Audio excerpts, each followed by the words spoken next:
Hi, Dr. Lim here. Starting from this video, we are going into the formal teaching of Sunya, from the very basic to the very advanced. In future, we shall classify our video into two categories: the lecture category for formal teaching and the talk category for general discussion. This video is under the lecture series. Our Sunya is based on the teaching in Maha Anapana Smrti. Maha means great or advanced. Anapana means in and out breath. Smrti is a bit difficult to translate. It means holding your mind in focus and yet do not exert any effort. It is a spontaneous focus of mind. Many people translate it into mindfulness, which is a wrong translation. In English, mindfulness means you focus and exert your attention to observe something very carefully and intensely. Yet smrti means spontaneous awareness without exerting any effort. If you exert great effort to carry out meditation, then that must be a wrong practice.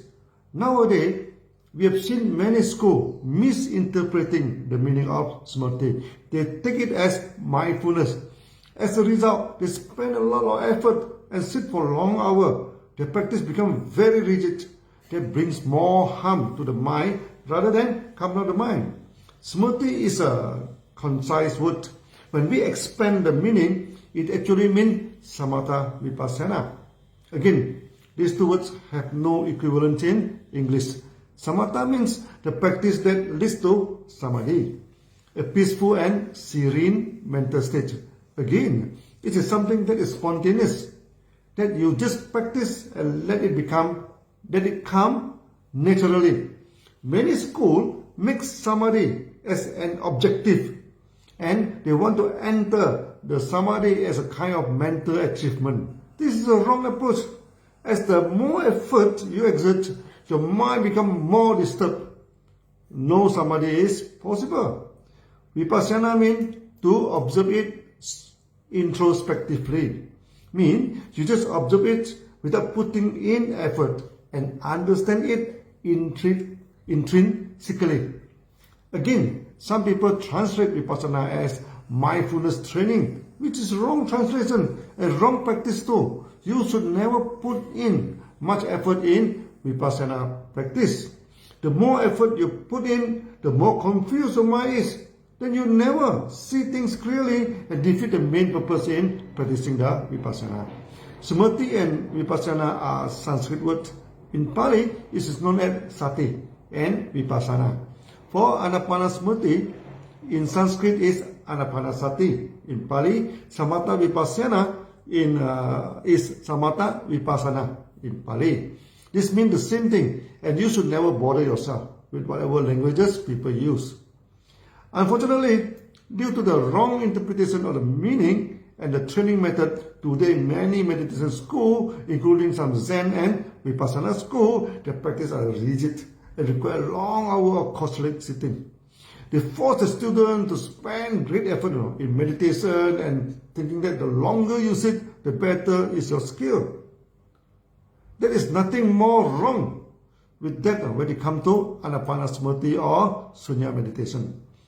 Due to rigidity in the training, many of the practitioners, their emotional state is not balanced and become very emotional instead of having a calm mind. And many of them lost facial expression and become poker face most of the time, cold and non-interactive.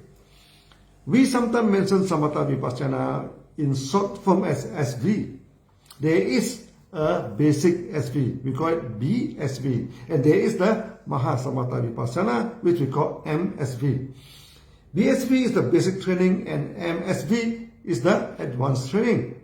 In BSV, we focus on synchronizing our mind and body. This is known as yoga. So yoga basically means synchronizing and matching or union of mind and body. Again, the word yoga is misunderstood. Instead of unioning the mind with the body, many yoga guru and baba twist and turn their body, They become good acrobats. but very poor in uniting the mind and body. They should go and run a circus school to train acrobats, not a yoga school. They spend so much effort to twist and turn their body. It may make your body more flexible, but it will not calm down your mind and make your mind and body balance with each other. Union of mind and body is a basic yoga, or BSB. After your mind and body are synchronized and you become peaceful and serene, then it is time for you to do your duty. Then you have to interact with the environment. That is the Mahayoga, or the MSV. When we say the environment, it means anything outside your mind and body. For example, your family, your work and office, the society, and of course the environment. By now you should have already realized the right practice of Sunya is not to spend excessive effort in any practice. Too much effort exerted wrongly can actually harm your body and mind. We need to exert some effort in any kind of practice, including Sunya. What we request of the Sunyati is the right effort, not too tense and not too loose. Practice Sunya is like tuning of the guitar string. If you tune the string too hard, the string may snap and break. If you tune it too loose, no music can be played. So right tuning is essential. On one hand, you should not force yourself to sit for long hours that is beyond your physical endurance. On the other hand, you should not sit loosely and doze off to sleep. Meditation is not to train you to sleep. It is the opposite, to train you to wake up. So much is the right effort in Sunya training. Initially, we ask the Sunyati to reverse count their breath. One breath, one count, starting from 99 all the way down to 0. That takes about 12 to 15 minutes. This is within the endurance of most people. It is sufficient for initial training. Even that, 1 out of 5 people initially cannot complete the 100 counts. Then we ask them to reduce the count, make it 30 counts, from 29 to 0. Some even fear that, then we reduce it to 10 counts, 9 to 0. You may be surprised. Even then, some people fear to count. Then we ask them to repeat count 3, 2, 1 again and again. So for the beginning, you should allocate about 10 to 12 minutes at any convenient time in the day to practice the Sunya. Many people always ask, when is the best time to practice and how long should you practice it? At any time of the day, you feel it okay to practice, it's the best time. It can be in the morning, afternoon, or in the evening. Only just before and after shower, before and after heavy exercise, or before and after a heavy meal, you should avoid the practice. During the practice of Sunya, the pores on our skin are normally opened out to breathe in more air and to detox the waste. If after that immediately go for shower, it's not a good idea. The same is after shower, when the body is still moist from the shower, opening up the pores on the skin is not a good thing to do. After the Sunya, your body is in a relaxed state now. Then you should wait for a while, after 20-30 minutes, then slowly warm up your body before you go for heavy exercise. If not, you suddenly stress your body and it may cause harm to the body.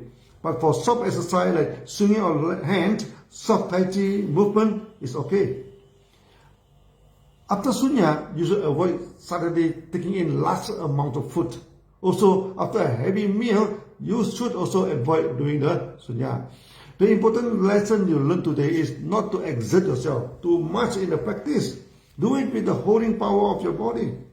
Do it regularly and doing it every day. It's more important to force yourself to do a long sitting than stop for a few days before you continue. Another common question is during the coming of the period, can a lady perform Sunya? The answer is definitely yes. As Sunya is a natural practice, it never does harm to the body. So even when the menstruation occurs, so practice of Sunya is okay. Finally, when people do ask, is Sunya powerful? Can you perform levitation or miracles? What do you achieve at the end? Sunya is powerful, not because the practice is special or full of magic. It's due to the simple fact that your mind is powerful. Sunya is to train your mind and train your body. When you detach yourself and remove the disturbances in your mind, the power of your mind release, and many seemingly miraculous abilities do occur, like levitation, astral traveling, projection of consciousness at a land far away, seeing the past and seeing the future, communication with angels, and etc. But there is a word of caution. All these magic powers are not the aim for practicing Sunya. The only aim is to attain peace and prosperity. All these magical power are useless for you to attain peace and prosperity. So you should never practice Sunya to attain magical power or supernatural power. Even once in a while, you achieve that power. It is useless, and the power comes and goes, and there is no way you can exercise it at will. Once my friend claimed that he could levitate, but after many tries in front of me, his body refused to float in the air. He told me sometimes he is about to float, sometimes not. I told him this is useless skill, and finally he agreed with me. Now, how far can you go if you practice Sunya regularly? According to Buddha, you can go very far. In this lifetime, you can achieve the state of Arhat, a totally free person who can come and go in this world as he likes. Sometimes people ask me, what will happen if we can union our mind and the body? Then you become avatar, can appear and disappear at will. It is the same as Arhat. Again, we do not practice Sunya to achieve anything. We just train your mind to make it become calm and peaceful. We train our body to do the duty and bring in prosperity. We never worry about the miraculous power may come or may not come. It's none of our concern. We also not practice the Sunya to become the avatar. May come, may not come. It is none of our concerns too. Achieving peace and prosperity is the only aim for Sunya practice. Peace of mind and love for your fellow beings and the environment, achieve financial freedom to become a millionaire. That is the only thing we care about. In future, if people ask you what Sunya is, then tell them it is the practice of Anapana Smrti. Anapana is the practice of in and out breathing. Smrti is the practice of Samatha Vipassana. That is union of your mind and body, of your mind, body, and the environment. We are using the Sanskrit word because there is no equivalent word in English. You may not understand it or remember it. Never mind about that. No, I will explain them in simple language. Most importantly, you need not understand the language, but to practice it daily. Then you shall experience the peace and serenity that no language can describe. Today, we have started the journey in Sunya. It is a long journey, but never mind about it. It is the journey itself that we enjoy, not the destination. In the next video onwards, we shall focus on the training of body, breathing, and mind. See you then. Bye-bye.